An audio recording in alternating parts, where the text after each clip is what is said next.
హైదరాబాద్ లోని బండ్లగూడ జాగీర్ పరిధిలో ఉన్న మధు పార్క్ రిడ్జ్ అపార్ట్మెంట్ వాసులను బీఆర్ఎస్ నేతలు తప్పుదోవ పట్టిస్తున్నారని కాంగ్రెస్ ఎంపీ చామల కిరణ్ కుమార్ రెడ్డి అన్నారు. అక్కడ గాంధీ సరోవర్ కట్టాలన్న ఆలోచన ప్రభుత్వానికి లేదన్నారు. జీవో ప్రకారం 30 మీటర్ల బఫర్ ఉండాలని అక్కడ 9 మీటర్లే చూయించారని ఆరోపించారు. అపార్ట్మెంట్ వాసులకు ప్రభుత్వం పరిహారం ఇవ్వడంతో పాటు బిల్డర్లపై కేసులు పెడతామని చామల హెచ్చరించారు. గాంధీ సరోవర్ అక్కడ కట్టాలన్న ఆలోచన ప్రభుత్వానికి లేదు. దానికి సంబంధించిన భూమి పక్కన ఉంది.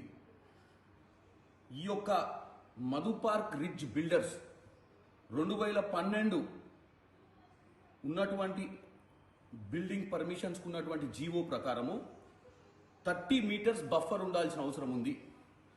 కానీ గత ప్రభుత్వం ఏదైతే కమిషన్లకు కకృతిపడి హైదరాబాద్ నగరంలో ఇష్టానుసారంగా పర్మిషన్లు ఇచ్చి కమిషన్లు దండుకోవాలన్న ఆలోచనతోటి చేసినటువంటి దౌర్భాగ్యపు పనికి ఈరోజు అక్కడ ఉన్నటువంటి బిల్డింగ్లో ఉన్నటువంటి అపార్ట్మెంట్ ఓనర్స్ ఇబ్బందుల పాలవుతారు. వారిని కూడా ప్రభుత్వం ఎట్టి పరిస్థితుల కాంపన్సేషన్ ఇచ్చే ప్రయత్నం చేస్తుంది. బిల్డర్లపై కూడా కేసులు కట్టి వాళ్ళతోటి కూడా నష్టపరిహారం ఇప్పించే ప్రయత్నం చేస్తుంది.